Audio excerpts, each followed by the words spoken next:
नमस्कार, स्वागत है आपका हमारे ख़ास प्रोग्राम आपकी आवाज़ में। आज हम बात करेंगे देश के संविधान की, संविधान निर्माता बाबा भीमराव अंबेडकर की, उनके आदर्शों की। हम देखते हैं कि हर पॉलिटिकल पार्टी संविधान की प्रतियां अपनी जेब में रखकर घूमती है और बाबा साहेब के आदर्शों पर राजनीतिक रोटियां सेकने का काम करती है। ऐसे में देश के लोग क्या सोचते हैं? क्या बाबा साहेब के संविधान की जो प्रतियां लोग लेकर घूमते हैं, क्या उनके आदर्शों को भूल चुके हैं? क्या बाबा साहेब के आदर्श सिर्फ राजनीतिक रोटियां सेकने के लिए है? मैं देश की जनता इसके बारे में क्या सोचती है? क्या वो समझते हैं कि ये सिर्फ एक राजनीतिक स्टंट है या बाबा साहेब के आदर्श अब समाज छोड़ता जा रहा है? इन तमाम सवालों को लेकर के आज हम देश की जनता के बीच जाएंगे और जानेंगे कि बाबा साहेब के आदर्शों पर जो संविधान की प्रतियां लेकर राजनीतिक रोटियां सेकी जाती हैं, क्या वो सही हैं? क्या बाबा साहेब के आदर्शों को आज हमारा समाज भूलता जा रहा है? क्या संविधान की दुहाई देने वाले राजनीतिक दल ही संविधान का गला घोट रहे हैं? तमाम सवाल होंगे जिन पर आज हम बात करेंगे देश की जनता से, और जनता इस पर क्या सोचती है वो भी जानेंगे। आज मेरे साथ मेरे सहयोगी साजिद भी हैं और हम दिल्ली में घूम घूम कर लोगों से ये जानेंगे। आज बाबा साहेब को लेकर के राजनीति भी होती है। बाबा साहेब के सम्मान में और उनके आदर्श जो थे वो शायद बहुत पीछे रहते जा रहे हैं। बाबा साहेब ने हर वर्ग और हर समाज के लिए कुछ ना कुछ किया, लेकिन अब हम देखते हैं कि बाबा साहेब पर हर कोई अपना हक जताता है सिर्फ राजनीतिक फ़ायदे के लिए। और ऐसे में क्या बाबा साहेब के आदर्श आज हम लोग भूलते जा रहे हैं? आज हम ये भूल गए हैं कि बाबा साहेब ने जो हम लोगों के लिए किया था, क्या वो अब राजनीति की भेंट चढ़ रहा है? बहरहाल हमारे साथ कुछ लोग हैं और सभी से एक एक करके एक मिनट बात करेंगे। क्या नाम है आपका? मेरा नाम विजेंद्र कुमार। विजेंद्र भाई, ये बताइए मुझे कि जिस तरह से बाबा साहेब का एक आदर्श था और वो है आज भी मन में है, सबके मन में है, लेकिन क्या वो राजनीति की भेंट चढ़ रहा है? हाँ, मैं इसमें ये कहना चाहूँगा कि सबसे पहले बाबा साहब को नमन और पूरे समाज को नमन और पत्रकार भाइयों को नमन कि इस आवाज़ को आगे बुलंद करने के लिए आप लोग तत्पर रहते हैं हमेशा। और इसमें आपका जो प्रश्न है कि जो बाबा साहब की नाम पर जो राजनीति हो रही है, मैं समझता हूँ कि आजकल हर आदमी अवसरवादी हो गया है। उसमें क्या होता है कि हर आदमी ये चाहता है कि किसी भी प्रकार से हमारा वोट बैंक बन जाए और हम लोग सत्ताधारी पार्टी में शामिल हो जाएं। लेकिन वास्तव में जो बाबा साहब ने पूरे समाज के लिए, सर्व समाज के लिए जो किया है, उसे लोग बाग भुलाते जा रहे हैं और वास्तव में किसी कुछ खास पक्ष के लिए ही बाबा साहब का नाम इन्होंने सीमित करके रख दिया है, जबकि ऐसा नहीं है। अगर हम पुराने इतिहास में या अपने डॉक्यूमेंट्स में अगर देखें, चेक करें, भारतीय जो हमारे राजपत्र हैं, यदि हम उसमें देखें कि उसमें बाबा साहब ने अपने जीवन काल में इतनी महत्वपूर्ण योजनाएं लागू की थी इस पूरे भारतवर्ष के लिए कि जिसमें सारी चीज़ें आज उन्हीं के आधार पर क्रियान्वित की जा रही हैं। लेकिन हर आदमी क्या करता है कि बाबा साहब के द्वारा दिए गए जितने भी हमारी हक अधिकार हैं और सभी के लिए मान सम्मान की बात है, उसमें क्या करता है कि दूसरी पार्टी अपने नाम की मोहर लगा देती है कि ये सब हमारा है और हमारे माध्यम से कराया जा रहा है, जबकि ऐसा नहीं है। बाबा साहब तो एक ऐसे ब्रांड हैं, बाबा साहब तो एक ऐसे स्टार हैं कि उनका कोई मुकाबला नहीं कर सकता, उनसे ऊपर कोई नहीं जा सकता। तो हमारे लिए सबसे बड़े भगवान, सबसे बड़े अगर कुछ दुनिया में है तो बाबा साहब हैं। नमो बुद्धाय, जय भीम। एक बात और कहूँगा, बाबा साहेब के संविधान की प्रतियां आजकल कुछ पॉलिटिकल लोग जो हैं कुछ पॉलिटिकल लोग अपनी जेब में लेकर के घूम रहे हैं। आप देखेंगे ना, संविधान की प्रतियां लेकर के जेब में लेकर के घूमते हैं, चाहे उसमें कांग्रेस के लोग हों, बीजेपी के लोग हों। क्या आपको लगता है कि ये सही है कि जिस तरह से बाबा साहेब पे अपना अधिकार जमाना, बाबा साहेब को ये बताना कि बाबा सिर्फ हमारे ही थे, बाबा साहेब को हमने ही सम्मान दिया, क्या ये सही है, उचित मानते हैं आप लोग? नहीं, मैं इसमें ये कहना चाहूँगा कि मान सम्मान हर आदमी का अधिकार है देने का और सम्मान लेने का। लेकिन अगर वो व्यक्तिगत रूप से इस बात को कहें कि केवल बाबा साहब हमारे हैं या हमने ही कुछ योजनाएं क्रियान्वित की गई हैं, तो ये उनका कहना गलत है। बाबा साहब सर्व समाज के लिए हैं और सर्व समाज से बाबा साहब को सम्मान मिलता है और सब लोग बाबा साहब को आगे रखते हैं, अग्रणी रखते हैं, जिससे सभी लोगों को एक सम्मान मिलता है। अच्छा, एक जो समाज है, जो बाबा साहब से जुड़ा हुआ समाज है, वो समाज कहीं शिक्षा से बहुत दूर जाता जा रहा है। बाबा साहब ने तो बहुत कोशिश की थी कि समाज में शिक्षा फैले। क्या वजह मानते हैं कि एक समाज शिक्षा से दूर होता जा रहा है? क्या वजह मानते हैं इसकी? वजह यही है, साधन जो हैं वो कम होते जा रहे हैं और डिमांड जो है वो ज़्यादा हो रही है, तो इस वजह से जो है बच्चे पीछे रह रहे हैं। बाबा साहेब के आदर्शों को लोग भुलाते जा रहे हैं, आप मानते हैं? शिक्षा को बहुत पीछे ले जाया जा रहा है और ये अंधविश्वास को बढ़ावा दिया जा रहा है। इसको कम करने की और शिक्षा को बढ़ाने की बहुत ज़रूरत है। जब तक हमारे बच्चे शिक्षित नहीं होंगे कुछ नहीं कर सकते। हमें तो अंधविश्वास से दूर रखना है बच्चों को और शिक्षा की ओर ले जाना है। आपने भी, बाबा साहब ने भी तो यही कहा था कि अंधविश्वास से दूर हो। अंधविश्वास से दूर रहे, हम तो सभी को कहते हैं और बच्चों को अपनों को शिक्षा की तरफ ले जाएं। सभी आप को मानते हैं कि बाबा साहब के आदर्श आज सिर्फ पन्नों पर रह गए हैं, लोगों ने अपने जीवन से उन आदर्शों को हटा दिया है? नहीं, जिन लोगों ने बाबा साहब के आदर्शों को माना है वो बहुत ऊंचाइयों पर गए हैं, समाज को ले गए हैं, देश को ले गए हैं। रही बात बाबा साहब को मानने वालों की, बाबा साहब ने बिल्कुल सीधी लाइन खींच दी है। सबसे पहली लाइन है दोस्त दुश्मन की पहचान, ये क्लियर है बाबा साहब की। हमेशा बाबा साहब ने यही कहा कि जब तक हम दोस्त दुश्मन की पहचान नहीं पाएंगे, लड़ाई किससे होगी हमारी। ये जो विचारधारा है बाबा साहब की विचारधारा है। लास्ट का जो टॉपिक है बाबा साहब का 14 अक्टूबर 1956, अगर उसको लेके कोई भी राजनीतिक पार्टी हो, हमें कोई इस बात से मतलब नहीं है भारत में कोई राजनीतिक पार्टी हो, अगर 14 अक्टूबर 1956 की बात बाबा साहब की मानते हैं तो वो बाबा साहब के हित में है बात, और नहीं तो वो राजनीतिक पार्टी कोई सब। बाबा साहब ने जो कहा था 14 अक्टूबर 1956 को, क्या पंक्तियाँ थी, कुछ याद है आपको? हाँ, बाबा साहब ने सबसे पहले जो कहा था, बाबा साहब ने ये कहा था कि मैं हिंदू धर्म में जो रहा हूँ वो मेरे बस की बात नहीं थे, लेकिन रहूँगा नहीं। तो 14 अक्टूबर को बाबा साहब ने वो पूरी करी और उन्होंने ये कह दिया कि जो हिंदू धर्म है यही सबसे बड़ी खतरनाक चीज़ है, इसमें असमानता है। इस असमानता से इसने देश ने तोड़ा है, कदम कदम पर तोड़ा है इसने, टुकड़े टुकड़े कर दिए। 6743 जातियों में टुकड़े करके इसको विभाजित करा है और वो अखंड भारत नहीं हो सकता। लेकिन आज भी कुछ तस्वीरें ऐसी आती हैं जहां पर बाबा साहब के समाज को मंदिरों से बहुत दूर रखा जाता है। अभी जयपुर का एक मसला आया जहां पर कांग्रेस के एक नेता मंदिर में गए, उन्होंने जाकर के पूजा पाठ किया, तो बीजेपी के एक नेता ने वहां पर जाकर के मंदिर को धोया गंगा जल से, कहा कि अपवित्र हो गया था क्योंकि इसमें एक शूद्र के कदम पड़ गए थे। नहीं, तो बाबा साहब ने पहले कह दिया ना, बाबा साहब ने 1935 में कहा था ये बात कि भाई अब हमें मंदिरों में न जाके विद्यालयों में और पार्लियामेंट की तरफ को, जो बड़ी बड़ी जो पार्लियामेंट है या विधानसभा, उनकी तरफ को हमें कूच करना चाहिए। बाबा साहब ने क्लियर कर दिया कि सुबह को 2 घंटी बजती हैं, 1 घंटी मंदिर की बजती है और 1 घंटी बजती है स्कूल की। ये तय आपको करना है कि अगर स्कूल में जाएंगे तो देश की तरक्की होगी, समाज की तरक्की होगी। अगर मंदिर में जाएंगे तो केवल वो भी हिंदू मंदिरों में, उसमें केवल पाखंडवाद के सिवा तुम्हें कुछ नहीं मिलने वाला, तुम्हें तो धुतकारा जाएगा। और ये हो रहा है, राष्ट्रपति जैसे लोगों का अपमान हो रहा है देश में, बड़े बड़े केंद्रीय मंत्रियों का हो रहा। मंत्री कितने हैं और आम आदमी की तो कोई औकात ही नहीं है, उनसे तो कोई छेड़ता इसलिए नहीं, इनकी औकात ही क्या है, उन्हें तो जान ही नहीं देते, बोर्ड लग जाते हैं। मुझे लगता है कि बाबा साहब ने जो सपना देखा था अपने समाज को आगे बढ़ाने का, पढ़ाने लिखाने का, वो समाज उस पढ़ाई से दूर होता जा रहा है। नहीं, जैसा जैसा मौका मिल रहा है, अभी तो सरकार की प्लानिंग है, सरकार ने प्लानिंग देख ली है कि ये लोग पढ़ाई लिखाई में प्राइमरी स्कूलों से पढ़ के आज रिटायर हो रहे हैं लोग, लेकिन उन्होंने देखा कि ये प्राइमरी स्कूलों को ही जो बर्बाद कर दिया जाए। लेकिन आज भी कुछ तस्वीरें ऐसी आती हैं जहां पर बाबा साहब के समाज को मंदिरों से बहुत दूर रखा जाता है। अभी जयपुर का एक मसला आया जहां पर कांग्रेस के एक नेता मंदिर में गए, उन्होंने जाकर के पूजा पाठ किया, तो बीजेपी के एक नेता ने वहां पर जाकर के मंदिर को धोया गंगा जल से, कहा कि अपवित्र हो गया था क्योंकि इसमें एक शूद्र के कदम पड़ गए थे। नहीं, तो बाबा साहब ने पहले कह दिया ना, बाबा साहब ने 1935 में कहा था ये बात कि भाई अब हमें मंदिरों में न जाके विद्यालयों में और पार्लियामेंट की तरफ को, जो बड़ी बड़ी जो पार्लियामेंट है या विधानसभा, उनकी तरफ को हमें कूच करना चाहिए। बाबा साहब ने क्लियर कर दिया कि सुबह को 2 घंटी बजती हैं, 1 घंटी मंदिर की बजती है और 1 घंटी बजती है स्कूल की।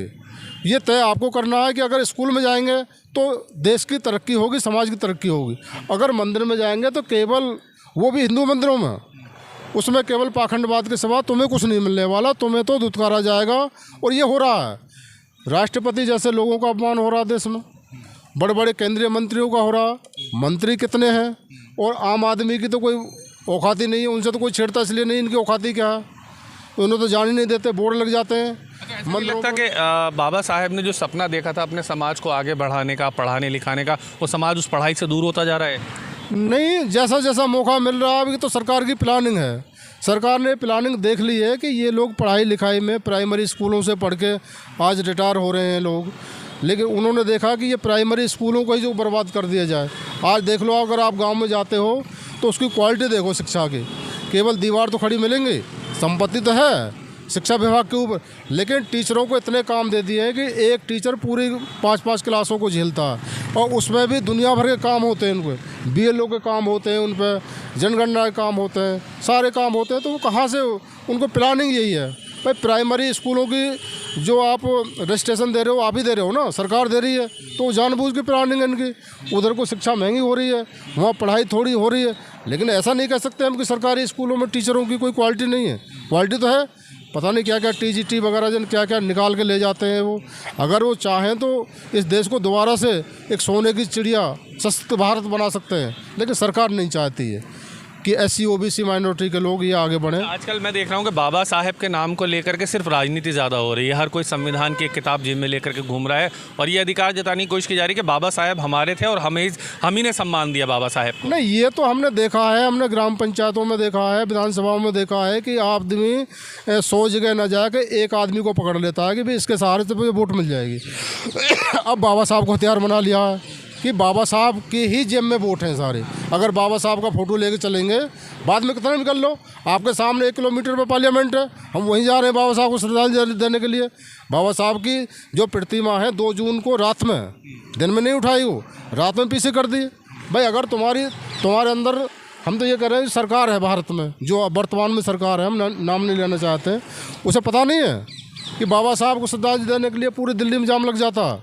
इसका मतलब बाबा साहब को मानते हैं तभी तो आते हैं। और बीजेपी क्यों कहती है कि हम बाबा साहब को मानते हैं? तो इतना बड़ा सम्मान बाबा साहब का कि वहाँ करोड़ों आदमी आते हैं और बाबा साहब की प्रतिमा को रात में, अरे हिम्मत थी तो आप अल्टीमेटम दे देते और एक टाइम फिक्स कर देते कि हम उठा रहे हैं, तब आपकी ताकत का पता चलता है कि आप कितनी ताकत रखते हैं।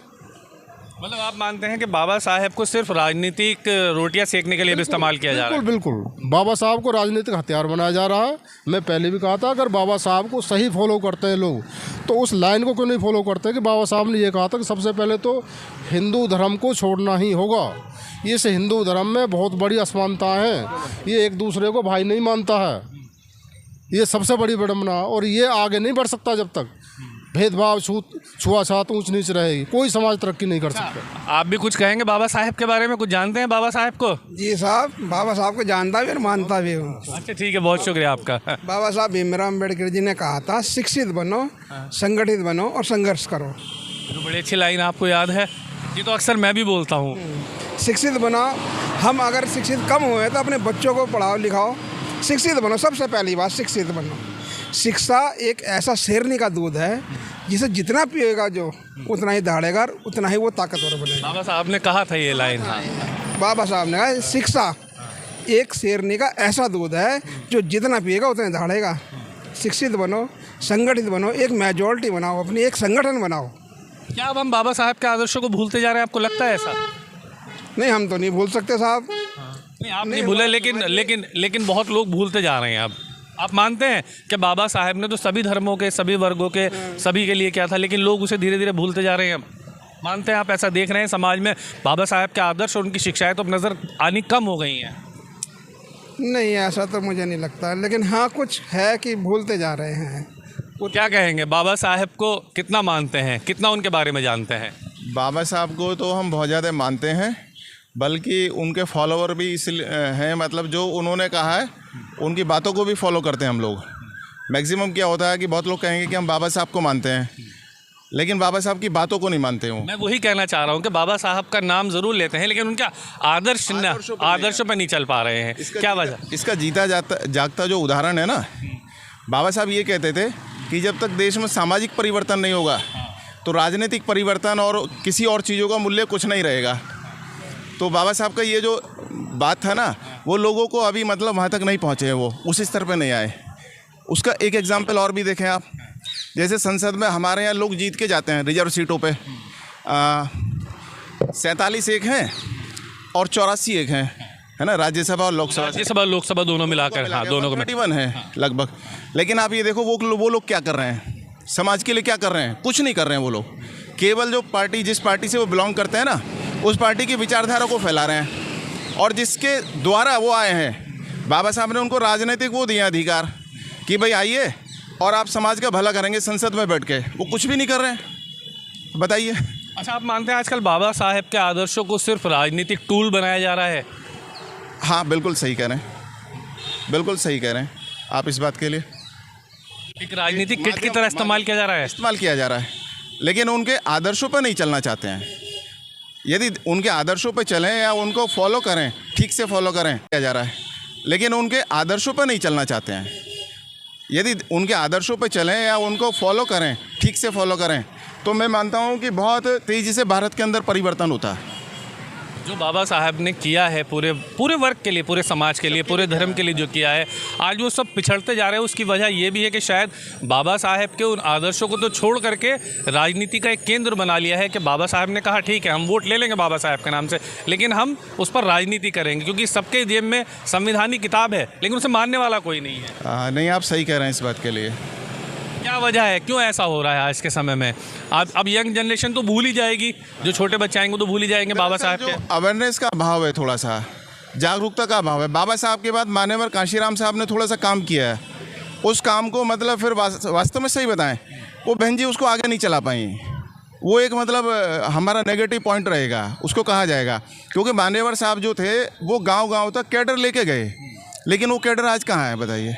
एक बात मैं और कहना चाहूँगा कि माननीय बहन जी हैं, वो जो दलित समाज के नेता हैं, और उन्होंने वास्तव में काम भी किए। शुरू में लगता था कि मतलब बहुत अच्छी अच्छी चीज़ें की हैं, लेकिन जो सोशल मूवमेंट के लिए कांशीराम साहब वो करके गए थे, बेस बना के गए थे, बहन जी ने उसको बढ़ाने का काम नहीं किया है। वो कहीं ना कहीं मतलब गलत है, हमको लगता है। एक बात मैं और कहूँगा इसमें कि माननीय बहन जी हैं, कांशीराम साहब ने एक दलित महिला को नेता बनाया, एक महिला को नेता बनाया उन्होंने, लेकिन मैं ये पूछना चाहता हूँ कि बहन जी ने कितनी दलित महिलाओं को नेता बनाया, कितनों को आगे लेके गई वो। मान्यवर कांशीराम साहब ने बहुत सारे लोगों को नेता बनाया सर्व समाज में, मतलब जो दलितों में बनाए, पिछड़ों में बनाया, अति पिछड़ों में बनाया। जहाँ लोग विधायक नहीं बन पाते थे वहाँ उनको मंत्री बना दिया। भले खुद चुनाव हारे, लेकिन फिर भी वो उस समाज के लिए बहुत कुछ करके गया। लेकिन आज वो लोग कहाँ हैं बताइए। बहन जी ने सबको भगा दिया है। मुझे ध्यान है 2012 में, जब 2007 से 12 में उत्तर प्रदेश में बहुजन समाज पार्टी की सरकार था, तो उस समय बहन जी ने मतलब 120 के आसपास लोगों को, मतलब जो नेता थे बड़े और छोटे, उनको निकाला, और 84 उसमें समाजवादी पार्टी में जीत के चले गए। तो आप ये बताएं, 84 गलत हो सकते हैं, 125 गलत हो सकता है, एक आदमी गलत हो सकता है? नहीं, एक ही गलत हो सकता है, वो तो है ना। तो सुधार तो होना चाहिए था ना। तो कहीं ना कहीं वो मतलब आपके समाज के नेताओं ने भी तो सिर्फ वोट ही हासिल करने के लिए इस्तेमाल किया आप लोगों को। बिल्कुल सही कहना है इस बात मैं। लेकिन आपके समाज के लोग क्यों नहीं समझ रहे इस बात को? समाज उस स्तर पे, अभी बौद्धिक स्तर पे उठा नहीं, अवेयरनेस नहीं है। अच्छा, आपको लगता है कि अवेयरनेस नहीं है अभी भी समाज के अंदर? बिल्कुल नहीं है। समाज के बाबा साहेब ने पूरी देश और दुनिया को इतना बड़ा संविधान दिया, आज उस समाज को अवेयरनेस ही नहीं है। अवेयरनेस इसलिए नहीं है क्योंकि हमारे सोसाइटी में, हमारे समाज में एजुकेशन का लेवल बहुत नीचे है। और उसका जिम्मेदार आप किसे मानती हैं? उसका जिम्मेदार मैं मानती हूँ कि जो हम लोग एक्सेप्ट कर लेते हैं किसी की बात को बिना जाने या बिना उसकी गहराई को पहुँचे, तो वो खुद भी जिम्मेदार हैं। क्योंकि एजुकेशन के लिए हम ये नहीं कह सकते कोई हमें रोक रहा है, हम उसके लिए खुद जिम्मेदार हैं। हमें पढ़ने की सुविधाएं अगर दी जा रही हैं तो उसको हमें अवेल करना चाहिए। अच्छा, बाबा साहब के तो जो आदर्श थे, उन आदर्शों को तो मुझे लगता है कि ये आने वाली जो जनरेशन है, छोटा बच्चा खड़ा है, तो भूल ही जाएंगे अगर हम उस चीज़ को शायद इस वक्त अवेयर नहीं करेंगे बच्चों के सामने। तो फिर इसको कैसे बाबा साहब के आदर्शों को बच्चों को कम से कम समझाया जाए? क्योंकि स्कूलों में तो बाबा साहब के बारे में मुझे लगता नहीं कि कोई किताब अलग से है जिसके बारे में पढ़ाया जाता हो।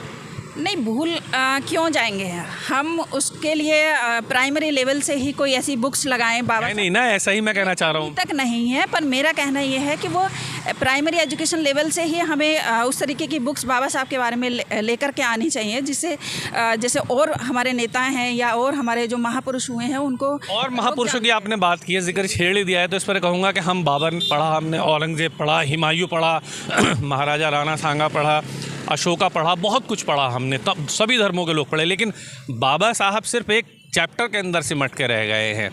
और मुझे लगता है शायद उनके समाज के लोग कभी इसके लिए लड़ाई भी नहीं करते कि भाई कम से कम बाबा साहब के आदर्शों पर एक पूरी क्लास होनी चाहिए, बच्चों को पता चलना चाहिए कि बाबा साहब के आदर्श क्या थे, वो चाहते क्या थे।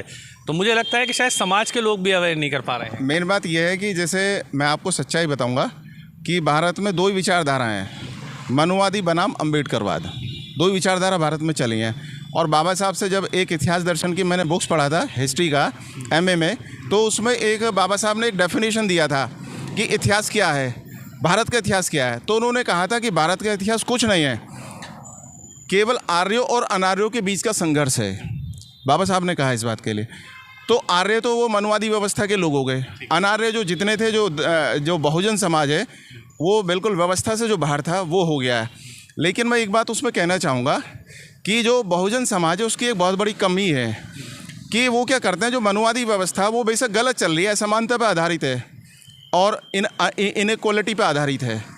वो अपनी व्यवस्था को चलाने के लिए उन्होंने अपनी संस्थाएं चला रहे हैं। वो जैसे आरएसएस के स्कूल चल रहे हैं, सरस्वती शिशु मंदिर चल रहे हैं, बहुत सारे संस्थाएं चल रही हैं, उनके कैडर कैंप चलते हैं, है ना।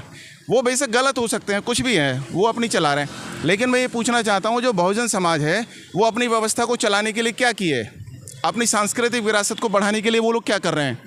मेरा मानना है कि वो जिम्मेदार तो आप लोग खुद ही है ना, बहुजन समाज ही है इसमें, बहुजन समाज है। मेरा मानना है कि जो हमारे इतनी बड़ी लीडरशिप नॉर्थ इंडिया में तैयार हुआ था, बहुजन क्रांति बहुजन समाज पार्टी जो था, उसको इस स्तर पर काम करना चाहिए था। मुझे कहीं ना कहीं ये लगता है कि जो सांस्कृतिक विरासत को जब आप समाज में बढ़ाएंगे, तो जब आप बढ़ाएंगे ना सांस्कृतिक विरासत को, तो वो आगे को बढ़ती चली जाती।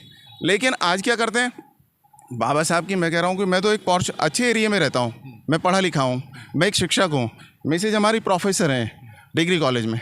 तो मैं देखता हूँ कि जिस कॉलोनी में हम लोग रहते हैं उसमें बहुत अच्छे अच्छे परिवारों से आईएएस भी हैं, पीसीएस भी हैं, जज भी हैं, लेकिन मुझे लगता है कि वो अवेयर नहीं है लोग बिल्कुल भी। एक जयंती मनाने के लिए भी मतलब हमें घर घर घूमना पड़ रहा है, हम लोग बुलाना पड़ रहा है। मैं देख रहा हूँ कि बुलाना पड़ रहा है। जो ब्यूरोक्रेसी में उनका भी जिम्मेदारी है ना, जो जुडिशरी में उनकी भी जिम्मेदारी है। लेकिन मैं देखता हूँ कि जितना समाज में अप हो रहे हैं लोग, उतना ही मतलब जो समाज से कटते जा रहे हैं। लेकिन मैं देखता हूँ कि जितना समाज में अप हो रहे हैं लोग, उतना ही मतलब जो समाज से कटते जा रहे हैं। तो कहीं ना कहीं बौद्धिक स्तर का अभाव है, क्योंकि मुझे लगता है कि शुरुआत आप ही के समाज को शायद करनी होगी, जोड़ने करना होगा, बिल्कुल करना होगा। और समाज वो कर नहीं रहा है। नहीं, करना चाहिए। हम चाहते हैं कि समाज में ये चीज़ें आनी चाहिए, जो मैंने कहा ना, एक सांस्कृतिक विरासत को बढ़ाने के लिए। अब वो जैसे आरएसएस के स्कूल चल रहे हैं अपने, वो अपनी जो विचारधारा है उसको फैला रहे हैं। तो मैं ये मानता हूँ कि जो बुद्धिस्ट विचारधारा के स्कूल होने चाहिए थे, विद्यालय होने चाहिए थे, जब वो पढ़ते वहाँ पे, जैसे बहन जी ने मतलब एक यूनिवर्सिटी बनाया नोएडा में जो था, है ना, गौतम बुद्ध यूनिवर्सिटी। तो जो बच्चे वहाँ पे पढ़ते थे, जब वहाँ पे वो सुबह का प्रार्थना होता था तो बुद्धम शरणम गच्छामि होता था। तो कहीं ना कहीं शुरुआत किया, लेकिन सारा ही काम बहन जी की जिम्मेदारी नहीं था, उनके नेताओं को भी जिम्मेदारी था, लेकिन नहीं हो पाया ना। हाँ, जो दलित समाज के नेता हैं, मैं मेरठ से बिलोंग करता हूँ, मैं नाम तो किसी का नहीं लूँगा, लेकिन मैंने 8-10 नेताओं को ऐसे देखा कि आप जान नहीं सकते कि इतना स्तर गिरा हुआ उनका हो सकता है कि बौद्धिक का तो कोई मतलब ही नहीं उनके दिमाग में।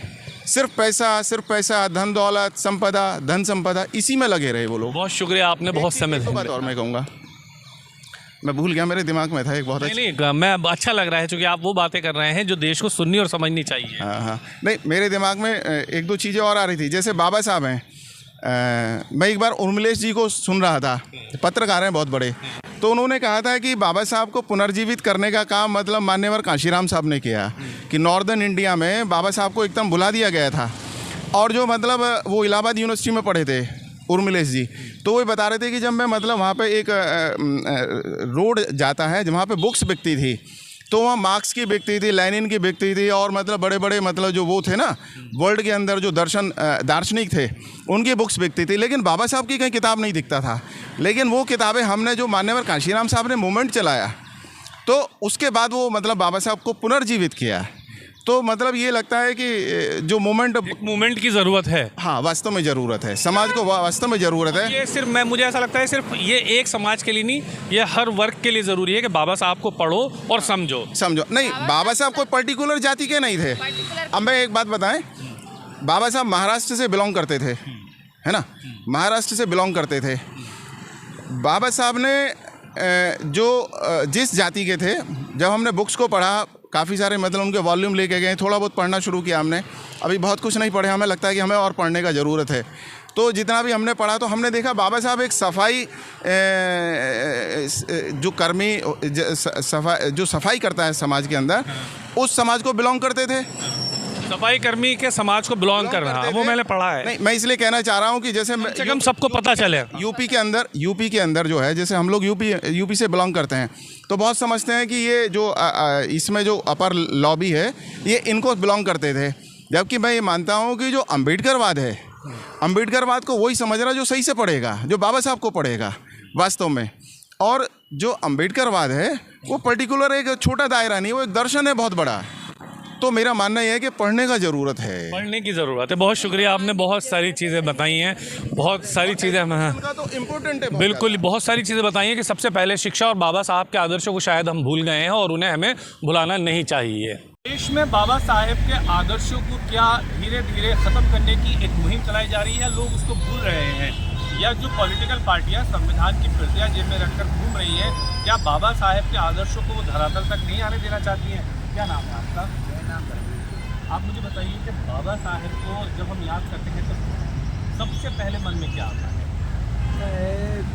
डॉक्टर अम्बेडकर बाबा साहब ने दलित लोगों के उत्थान के लिए संघर्ष किया, और संघर्ष इतना किया कि उनको नीचे से लाके ऊपर तक लेके आए, और उन्होंने उनके हित के लिए काम किया कि आप संघर्ष करो, पढ़ो, शिक्षित बनो और अपना संघर्ष करो और आगे बढ़ो।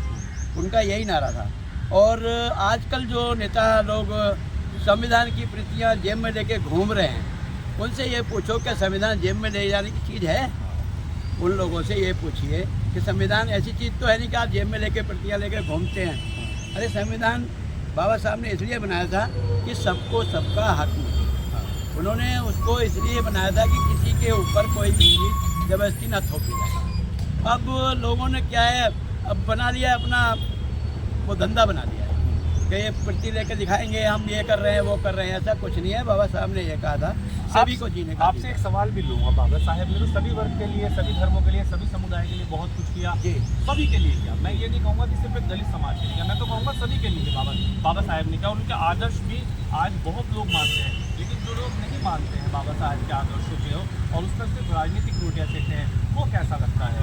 देखो ऐसा है, हमारे मोदी जी भारतीय जनता पार्टी के जो सिपाही आजकल देश में शीर्ष पद पर बैठे हुए हैं, बाबा साहब की कोई भी किसी भी चीज़ को वो नकारते नहीं हैं। उसको सबको आगे लेके चल रहे हैं, सभी धर्मों को आगे लेके चल रहे हैं। ये नहीं कि एक धर्म को लेके चल रहे हैं। वो चाहते हैं सबका साथ, सबका विकास और सबका विश्वास। क्योंकि बाबा साहब भी यही चाहते थे कि देश में कोई भी तानाशाही ना हो, किसी तरह का कोई दंगा विवाद ना हो। और आजकल जहाँ भी मोदी जी की सरकार है वहाँ कोई दंगा है ना कोई। अच्छा, ये बताइए कि क्या बाबा साहेब के आदर्शों को हमारी आने वाली जनरेशन याद रखेगी? क्योंकि कोई इस तरह की पढ़ाई तो है ही नहीं कि जो पढ़ाई जा सके और बाबा साहेब के आदर्शों को समझाया जा सके। ऐसा तो नहीं है कि बाबा साहब को लोग भूल जाएंगे, भूलने का नहीं, लेकिन उसके आदर्श को लोग अब मानेंगे। आगे वाली जनरेशन जो होगी क्या उसको याद रहेगा कि बाबा साहेब के आदर्श क्या थे? बिल्कुल रहेगी, क्यों नहीं रहेगी? क्योंकि उनका ऐसा कोई वो वक्तव्य नहीं है कि जो वो लोग भूल जाएंगे। भूलने वाली कोई चीज़ नहीं। संविधान में भी लिखा हुआ है, बाबा साहब ने ऐसा कुछ नहीं है कि वो भूलने वाली कोई चीज़ है। बाबा साहब एक ऐसी चीज़ है हमेशा के लिए अमर रहेगी। क्या नाम है आपका? मेरा नाम निशान। कितना जानते हैं बाबा साहेब के बारे में और क्या समझते हैं उनके आदर्शों से? बाबा साहब के बारे में हर कोई भली भांति परिचित है। बाबा साहब ने जो भी निचला तबका जिसको हर कोई दबा के चलता था, उसका उत्थान के लिए, उसकी रियल अपलिफ्टमेंट के लिए काफ़ी काम भी किया। और सबसे बड़ा श्रेय तो उनका संविधान जो बनाने का श्रेय है वो हमको मालूम ही है। हमारा सबसे बड़ा ग्रंथ संविधान। अच्छा, ये बताइए बसोया जी, क्या आपको लगता है कि बाबा साहेब के आदर्शों को आज हम अपने जीवन से धीरे धीरे दूर करते जा रहे हैं? कहीं कहीं ऐसा देखने को मिलता है, जो कि भ्रमित हो गए हैं या किसी विशेष ऐसे कुछ संगठन या कुछ ऐसी पार्टियां हैं जिनके पीछे चलकर वो भ्रमित हो गए हैं। लेकिन साथ के साथ कुछ संगठन ऐसे भी हैं जो सभी आयामों पे काम कर रहे हैं, जो सामाजिक समरसता पे काम कर रहे हैं। और वो संस्कार आने वाली जनरेशन, आने वाली पीढ़ी के अंदर वो उस चीज़ का बीजारोपण अभी से। इन्होंने अपना कीमती समय दिया। बाबा साहेब के आदर्शों को शायद देश नहीं भूलेगा और भूलना भी नहीं चाहिए। उनके सिद्धांत, उनकी समानताएं हमें याद रखनी चाहिए, और इसलिए याद रखनी चाहिए कि जो बाबा साहेब ने समूचे वर्ग के लिए क्या, सभी धर्मों के लिए क्या है, उन सब धर्मों को बाबा साहेब के आदर्शों को पढ़ना चाहिए। बल्कि आज तो बाबा साहेब के आदर्शों को पढ़ाने के लिए स्कूल के अंदर अलग से पीरियड लगना चाहिए, एक अलग से उसके लिए पूरी क्लास को मेंटेन करना चाहिए, बताना चाहिए कि बाबा साहेब ने संविधान में क्या लिखा और बाबा साहेब इस देश के लिए क्या चाहते थे। बहरहाल मेरे सहयोगी साजिद और मुझे ताबिश कमाल को दीजिए इजाज़त। आप देखते रहिए हमारा चैनल।